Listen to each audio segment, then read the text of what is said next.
Alright, this is what some of the stuff looks like after it's been converted. So this, on the outside, is just it's a loose oxide. So once I cart it off, essentially with this carting wheel, I guess I should also show you how this you don't need this stuff, but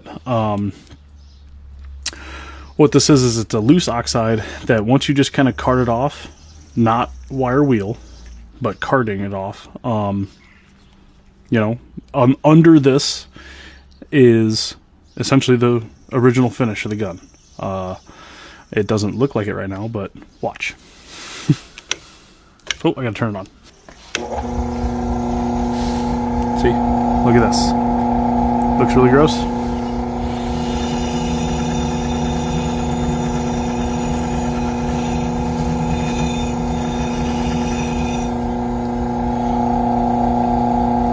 Original Parkerized,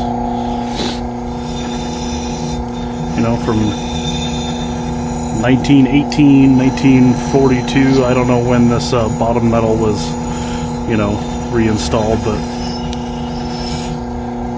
look at, I'm gonna do like kind of the back half of that.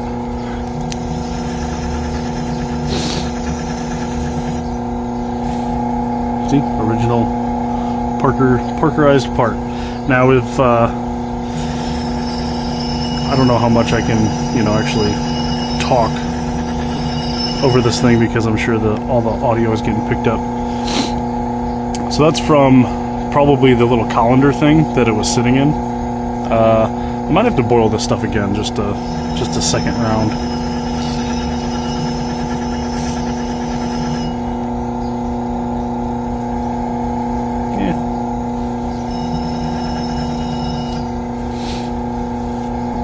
Here's the bottom part.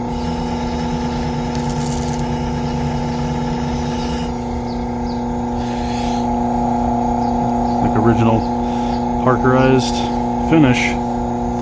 Just doesn't look super great. I might have to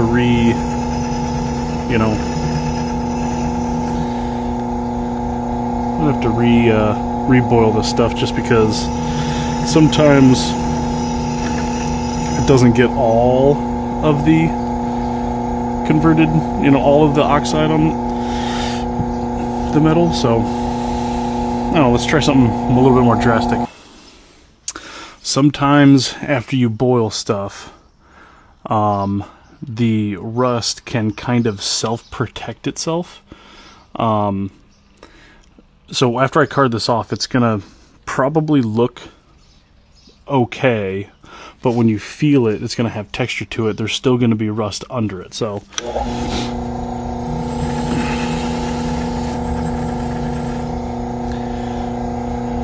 it's kind of knocking all that red rust off, but again, yeah, you can kind of see it's pitted a little bit too. Let's do the blade.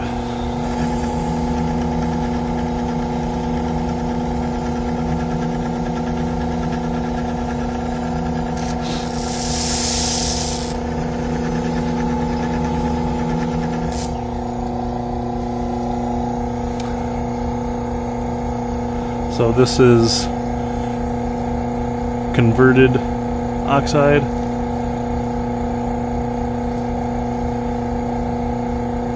And there's your, you know, regular ferric oxide. So what had happened is I think these blades were left in the white. There was no original finish that was put on these.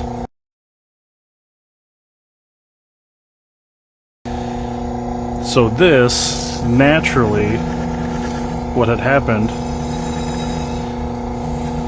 is you're now seeing this is what gun bluing is. This discolorization, that's black oxide. That is from the rust that was on this being converted from, you know, red rust now to black rust, which is essentially what gun bluing is. So essentially that blued itself in a way. wonder if it'd be better to show you a blued part versus a parkerized one. So this is one of the barrel bands that was probably an upgrade from the 1940s, but I think this was, you know, hot dip blued versus parkerized. So let's see what it looks like. You can kind of tell, kind of looks pretty nasty.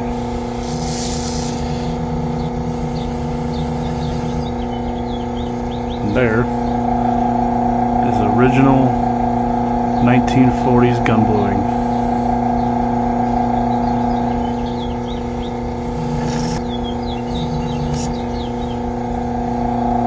Not too bad. Alright, this might be, you know, here's the butt plate. This one might be the I don't know how well this is going to turn out. This is one I might have to boil again. But I don't know. I just kind of want to show you real time what a lot of this stuff kind of looks like as you go through it. I think this is 1940s.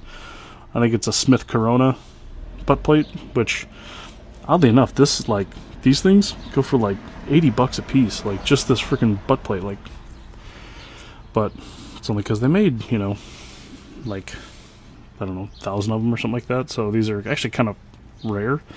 But anyway, let's see how it looks.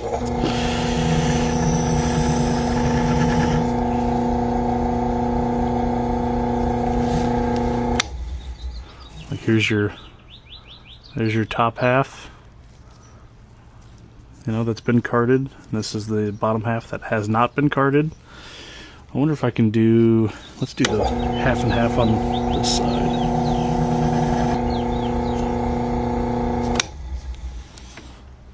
I mean, there's your, you know, converted oxide and not. Still got rust on it. But again, I mean, it's not going to make this look brand new, because the only time that this was brand new was when it was, you know, made in 1940 whatever and came out of the Smith Corona plant. So if you think this is going to make stuff look brand new, it's not. The point is the rust that was on it stops decaying the metal. Stop the decay. That's what this does. Essentially, what it does is essentially resets the time clock on, okay, now this, theoretically, this half should be protected by its original gun bluing, you know, for the next 50 years. Because I've converted whatever rust that was on it out, and now this half is still, you know, corrosive or yeah, I should definitely make a video of like explaining that, but I'm also like not a chemist or my dumbed down version of how I understand it, so I don't know, probably get this half done and just do the rest of the gun. That's pretty much it, man. It's a very long, tedious process. It involves a lot of, you know, pipe cleaners, toothbrushes, this wheel, and yeah, and then kind of once everything's done, I like to keep everything, essentially keep the metal hydrated. So, bayonet, 1942, M1.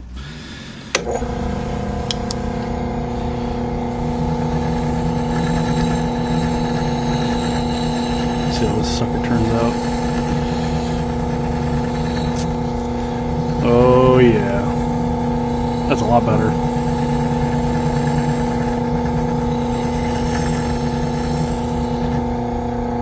Look at that.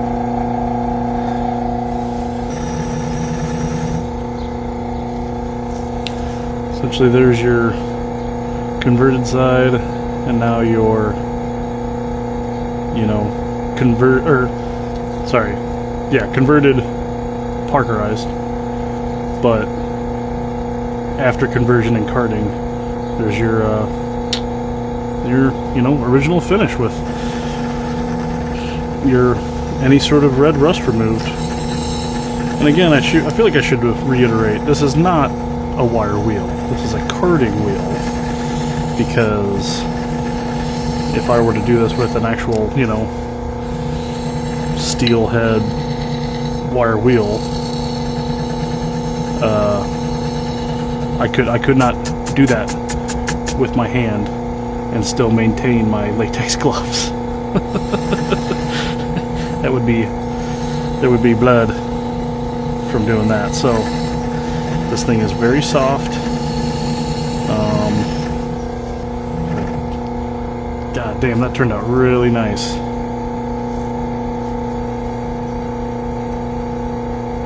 You know, I thought about like, oh, what am I gonna do to, like, you know, I might cold blue that just to kind of match it. I don't know.